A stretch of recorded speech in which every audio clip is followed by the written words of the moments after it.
दोस्तों नमस्कार। मैं हूं विजय कुमार पाल, एक लेखक। मैंने बहुत सारी किताबें लिखी हैं। तो दोस्तों आज हम चर्चा करेंगे कि जो भारत में जन आंदोलन चल रहे हैं उसमें से कुछ ऐसे पत्रकार हैं जो बीजेपी के खिलाफ़ हैं और कुछ ऐसे पत्रकार हैं जो कांग्रेस के खिलाफ़ हैं, लेकिन मूल मुद्दों पर कोई बात नहीं कर रहा है। अगर धर्मेंद्र प्रधान के ज़माने में पेपर नीट का, नेशनल एंट्रेंस एलिजिबिलिटी टेस्ट, जो लोग कहते हैं कि कॉकरोच जनता पार्टी वालों को नीट की स्पेलिंग नहीं आती, हो सकता सबको, ज़रूरी नहीं है सबको आए। सबको इतना मालूम होना चाहिए कि एग्जामिनेशन है और इससे डॉक्टर बनते हैं देश में। एक ये सेंट्रलाइज एक एजेंसी है जो डॉक्टरों का देश भर में सिलेक्शन करती है। तो दोस्तों आज हम किसी को हम नक्सली बता सकते हैं, किसी को कुछ बता सकते हैं। अब ना तो मोदी जी के मुंह पे मैं 5 किलो का पत्थर रख सकता हूँ, ना अपने को कंट्रोल कर सकता हूँ। मोदी जी को, बीजेपी वालों को और कांग्रेस वालों को किसी को हम कंट्रोल नहीं कर सकते। अब रही बात यह है कि जो आंदोलन चलते हैं इनको जनता चलाती है और उसका फ़ायदा ये नीच और धूर्त प्रकृति के राजनेता उठाते हैं। निश्चित तौर पर सारे राजनेता मतलबी और स्वार्थी हैं। इनको देश से कोई मतलब नहीं है, देश तो चलता रहेगा। देश को चलाने वाली आर्मी है, आर्मी की वजह से देश सुरक्षित है। जो कहो पुलिस की वजह से देश सुरक्षित है या आईएएस अफसरों की वजह से देश सुरक्षित है।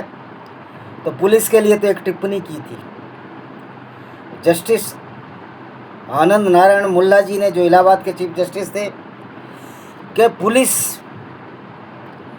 वर्दीधारी संगठित एक गिरोह है जिसको कि सरकार चलाती है, यानी कि संगठित अपराधियों का एक गिरोह है। ये टिप्पणी जस्टिस आनंद नारायण मुल्ला की थी। आज आप कहीं भी जाइए, ये जो देश में अराजकता फैल रही है इसकी वजह सिर्फ पुलिस और उसका दमन है। और पुलिस जिसके भी अंडर होती है, चाहे वो कांग्रेस के अंडर हो चाहे बीजेपी के अंडर हो, अपनी गुंडागर्दी से बाज नहीं आती। बहुत कम पुलिस वाले हैं जो संवैधानिक सीमाओं में रहते हैं और पब्लिक को संवैधानिक सीमाओं में रहने की ये नसीहत देते हैं ये नेता, आईएएस अफसर, आईपीएस अफसर और जुडिशरी के लोग। तो आपको पता है जुडिशरी कितनी भ्रष्ट है। जुडिशरी में ऐसे न्यायाधीश आते हैं जो कभी भी कोई एग्ज़ाम पास करके नहीं आते। कुछ दिन वकालत करी और पार्टियों के हिसाब से, कॉलेजियम सिस्टम के हिसाब से, जिसमें सरकार की भी भागीदारी होती है, उसको चुन लेते हैं। तानाशाही का ये आलम है कि कानून को अपने हिसाब से राजनेता बदलते जाते हैं। और एक कहावत है, मुरैना में भी हर जगह के गधे पंजीरी खा रहे हैं। अब बजाय कि संविधान अम्बेडकर ने लिखा या BN राव ने लिखा, सब कुछ किताबों में लिखा हुआ है और RTI में ये संविधान बाबा अम्बेडकर ने नहीं लिखा। ये बहुत बड़ा झूठ फैलाया गया है कि ये बाबा अम्बेडकर ने लिखा है। संविधान 300 लोग रजिस्टर्ड थे, सबने लिखा है इसको। ये सिर्फ संविधान के अम्बेडकर को ये सिर्फ कैश करती हैं सो कॉल्ड दलित पार्टियाँ, लोगों में भ्रम फैलाती हैं मनुस्मृति के नाम से। इन मूर्खों को, ना मायावती को, ना चंद्रशेखर आज़ाद को, ना वामन मेश्राम को ये पता है कि अगर मनुस्मृति को भी तुम मानते हो, तुम मनुस्मृति को खारिज करते हो, फिर मनुस्मृति के आधार पर किसान और पशुपालक जातियाँ, प्रथम अध्याय के 87 से 93 श्लोक तक स्पष्ट तौर पर लिखा है, जो किसान और पशुपालक जातियाँ हैं वो सूत्रों में नहीं आती। तो इनका बहुजन एजेंडा तो वैसे ही फेल हो जाता है। तो दोस्तों आज हम चर्चा कर रहे हैं कि भाई ये सबसे ज़्यादा अराजक तत्व इस देश के राजनेता हैं, इस देश के उद्योगपति हैं, इस देश की पुलिस है। पुलिस को देश की सरकारें एक वर्दीधारी खाकी गुंडे की तरह इस्तेमाल करती हैं, सारे हथियार दे देते हैं उनको, सारी छूट है, और पुलिस के लोगों का जो काम है सुरक्षा का काम ना रहकर इनका काम रह गया है लूटपाट करना, गुंडागर्दी करना, उगाही करना। हर पुलिस वाला रिश्वत खाने में मशगूल है और हर सिविल सर्वेंट रिश्वत खाने में मशगूल है, क्योंकि ये नीचे से उगाही देकर ये पैसा ऊपर तक जाता है। मैं भी सरकारी नौकरी में रहा हूँ। किस तरह एक क्षेत्रीय प्रबंधक अभी जो रिटायर हो चुके हैं एस राव, जो भी बंगलौर में रहते हैं, किस तरह हमारे एक व्यक्ति से जो जेडी मंडल जो कि बिलासपुर में वेयर हाउस मैनेजर थे, उनसे सोने की अंगूठी ले गए। तो आप इस तरह की घटनाएं, मेरे ट्रांसफ़र भी 11-11 महीने में इससे देते थे कि ट्रांसफ़र के नाम पर मेरे पास लठ हाथ में रहता था, तुम भेजोगे वहाँ जाऊँगा लेकिन तुमको पैसा नहीं दूँगा। रायगढ़ वेयर हाउस में मैं मैनेजर रहा हूँ, वहाँ बंसल IAS था, वो गंदा संदा माल लेता था, चावल गंदा लेता था, 60 गांठ थी। रोशन अग्रवाल वहाँ का विधायक था। तो बीजेपी के लोग भ्रष्टाचार को बढ़ावा देते थे, गंदा माल के लिए प्रोत्साहित करते थे। कितना जूझना पड़ता है एक ईमानदार आदमी को, चाहे वो पुलिस में हो, चाहे वो IAS हो, चाहे IPS हो। तो दोस्तों, अब इसका निराकरण क्या है? और मैं उन लोगों से भी कहना चाहता हूँ कि जो सिर्फ राम और सीता पर टिप्पणियाँ करते हैं, राम भगवान नहीं थे, राम एक इंसान थे, जन्म लिया था, उनसे गलतियाँ हो सकती हैं। और जो रामचरितमानस में जो राम की छवि को गिराने की कोशिश की है रामचरितमानस में, तो गोस्वामी तुलसीदास ने, ये मुगलों का एक भाड़े का टट्टू था, मुगल दरबार में रहता था।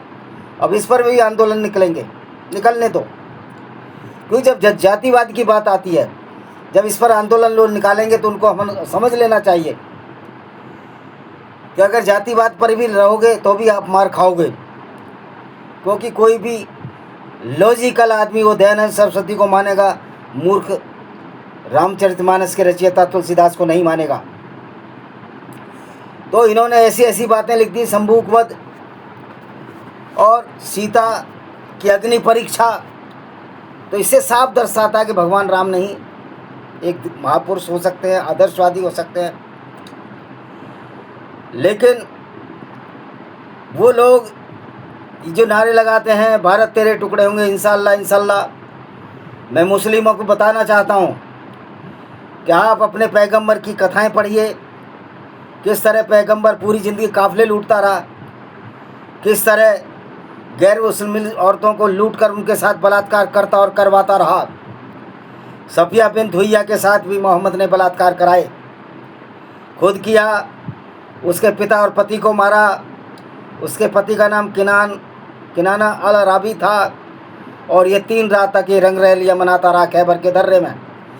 तो जो राम और सीता पर उंगली उठाने वाले लोग हैं, जिनको हम अब नीले अंडे बोलते हैं, मैं तो नहीं बोलूँगा, मैं तो उनको समझाऊँगा, मेरे भाइयों दलित, अपने आप ही तुम दलित बन गए, तुम कहीं से भी दलित नहीं हो। मनुस्मृतियों को तो हम भी खारिज करते हैं। कर्म के आधार पर वेदों में था, मनुस्मृति बाद में लिखी, उसमें उल्टा ही कर दिया कि जन्म के आधार पर कर्म होंगे। तो मनुस्मृति तो रद्दी की टोकरी में मैं ही फेंकता हूँ। लेकिन मैं पूछना चाहता हूँ वामन मेश्राम जैसे मूर्खों से, जो वामन मेश्राम जो कहता है कि ब्राह्मण बाहर से आए, फलाने बाहर से आए, ठिकाने बाहर से आए, वामन मेश्राम जैसे मूर्ख को ये पता ही नहीं है। कंचल इलैया जैसे मूर्खों को पता ही नहीं है। पेरियार जैसे मूर्खों को पता ही नहीं है। जबकि पेरियार और कंचल इलैया ये दलित नहीं है, ये सो कॉल्ड जो विश्वनाथ प्रताप सिंह ने जो 93 के बाद हमको OBC सेक्टर में डाल दिया है, वो दोनों जाति के गडरिए थे। कंचन इलैया जिंदे हैं, हैदराबाद विश्वविद्यालय में प्रोफेसर हैं। और पेरियार, वो पेरियार जिसने 70-78 साल की उम्र में 14 साल की लड़की से शादी की, और जिसके टेस्टीज में पानी हो भर गया, और बड़ी बुरी मौत, कुत्ते की मौत मरा। हालांकि कुत्तों को तो हम सब गाली दे देते हैं, कुत्ते जैसा वफादार होने के लिए जिगरा चाहिए। तो दोस्तों, वो जो सीता और राम पर टिप्पणियां करने वाले लोग हैं, वो इस बात पर गौर क्यों नहीं करते, खासतौर पर मुसलमान। मैं मानता हूं कि बीजेपी भी कोई हिंदुओं की पार्टी नहीं है। ये धूर्त मूर्ख राजनेता हैं, कनिंग हैं, लोमड़ी की तरह चालाक हैं। इनके लिए अब हमको बंदर बनना पड़ेगा और इनको बिल्ली बनाना पड़ेगा, भीगी बिल्ली बनाना पड़ेगा। तब जाकर ये, जिस तरह एक बंदर, दो बिल्ली बड़ी चालाक बनती थी, उनका खाना खा जाता था, तो ये बिल्ली से भी खतरनाक ये राजनीतिक भेड़िए हैं, जिसमें प्रधानमंत्री के पद तक भी पहुंच गए लोग, झूठे भ्रष्ट लोग। नकली डिग्री वाला प्रधानमंत्री की डिग्री पहुंचता है। और मज़े की बात है, इस बेशरम को रात में नींद कैसे आती होगी, ये सोचने और समझने का विषय है कि ये व्यक्ति सोता कैसे है रात में। इसकी आत्मा इतनी मर गई है कि ये सोता कैसे है, इसको रात में नींद कैसे आती है। इतना बड़ा झूठ बोल रहा है कि मैंने entire politics and social science जो भी है, जो सब्जेक्ट आज तक नहीं बने, उसमें डिग्री ली है। और भाइयों, तो वामन मेश्राम जी इस बात का जवाब दें कि जब पहला मानवी अफ्रीका से आया है, तो ये ब्राह्मण विदेश से आए कैसे हो गए हैं? तुम खुद विदेश से आए हो, तुम अफ्रीका की धरती से आए हो। पहला मानव अफ्रीका की धरती पर ही जन्मा था और वहीं से माइग्रेट हुआ, यूरोप की तरफ गया, भारत में महाराष्ट्र के तट पर आया। आप अफ्रीका का नक्शा देखो और इंडिया का नक्शा देखो, तो सबसे नज़दीक जो अफ्रीका के है वो भारत का पश्चिमी तट पड़ता है, जिसमें महाराष्ट्र है, गुजरात है, केरला है, कर्नाटका है, गोवा है। आप नक्शा भी पढ़ लें। वामन मेश्राम जैसे मूर्खों को मेरी यही सलाह है कि लोगों को आप भरमा नहीं सकते। ना तो किसान और पशुपालक जातियां शूद्र वर्ण में आती हैं, वो वैसे हैं मनुस्मृति का हिसाब से। हालांकि भी मैं मनुस्मृति को एक रद्दी की टोकरी से ज़्यादा भाव नहीं देता, क्योंकि मनुस्मृति भी जो सो कॉल्ड ब्राह्मण है उनका अपमान करती है, उसको ब्रह्मा की लार या थूक से पैदा बताती है। अब बताइए, मुंह से कोई कैसे पैदा हो सकता है? क्या ब्रह्मा के मुंह में फैलोपियन ट्यूब है जो फर्टिलाइजेशन हो रहा है, बच्चा बन रहा है? तो इस तरह की बेवकूफ़ी की बातें ये वामन मेश्राम उसकी तरफ तो इंगित करता है, लेकिन कायर नंबर 1 निहायत डरपोक आदमी उस बारे में बात नहीं करता कि जितने भी लोग हैं वो सब भारत भूमि से बाहर आए। और ये इस्लाम का जो पैगंबर मोहम्मद है, वो काफ़िले लूटा करता था, औरतों को बाज़ारों में बेचता था, औरतों को कत्ल कराता था। ये इनकी किताबों से है, इसका विवरण मैंने बहुत बार दिया है। तो दोस्तों, अब पुलिस की गुंडागर्दी और राजनीतिक गुंडागर्दी से बचने का क्या तरीका है और झूठे नैरेटिव को रोकने का क्या तरीका है, उसके लिए हमें राष्ट्रीय जन अधिकार मंच बनाना पड़ेगा। और उस सारे IPS IAS अफसरों की जो भ्रष्टाचार है, राजनीतिक क्योंकि गाड़ी कमाई है, झूठ और फ्रॉड की कमाई है, उस पर अंकुश लगाने के लिए अगर हमें ये कहते हैं संवैधानिक तरीके से, लोकतांत्रिक तरीके से, ये संवैधानिक तरीके से ही तो कोई भी IAS IPS और कोई भी राजनेता आज तक गिरफ्त में बहुत कम आता है। ये अपना सेल्फ वेंडेटा यानी खुद बदले की भावना से एक दूसरे को फंसाते हैं, वरना तो ये सारे एक हैं। तो इसलिए के लिए जन अधिकार रक्ष बनाना पड़ेगा, मंच बनाना पड़ेगा, और उसमें सशस्त्र क्रांति की आवश्यकता है, क्योंकि ये गुंडे बदमाशों के पास खाकी वर्दी में पुलिस के गुंडे हैं जो कि दिन रात चौराहों पर हर जगह लूट मचा रखी है। तो पब्लिक का एक एक आदमी जब तक इन पुलिसिया गुंडों से, राजनीतिक गुंडों से सड़क पर लड़ाई नहीं छेड़ेगा, इनके घर पर लड़ाई नहीं छेड़ेगा, हर विधानसभाओं को में इनको सबक नहीं सिखाया जाएगा, इनके मुंह पर जूते नहीं मारे जाएंगे, जूते नहीं सुनाए जाएंगे, जब तक ये देश सुधार में आने वाला नहीं है। ये डर डर कर कि एक के साथ बदतमीजी हो रही है, 10 लोग खड़े होकर तमाशा देखते हैं, कल तुम्हारा भी नंबर आएगा, कल तीसरे का भी नंबर आएगा। मैं कहना चाहता हूँ, देश की पुलिस, देश के राजनेता, देश के IAS और IPS जो भ्रष्ट लोग हैं, चाहे किसी भी समुदाय के हों, वो नक्सलियों से ज़्यादा खतरनाक हैं। नक्सली इनसे कहीं ज़्यादा बेहतर हैं। उनके उसूल हैं, उनके सिद्धांत हैं। हालांकि मैं हिंसा का समर्थन नहीं करता, लेकिन पुलिस भी तो हिंसा कर रही है। फिर पुलिस के हिंसा को रोकने के लिए चारा क्या बचता है? सिर्फ इसलिए कि हिंसा का जवाब हिंसा से दो, वरना तो ये तो गोली चलाते हैं नियतों पर।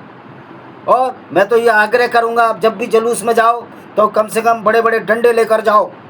और मैं पुलिस के भाइयों को भी समझना चाहता हूँ, रिटायरमेंट के बाद क्या तुम्हारी ज़िंदगी रह जाती है?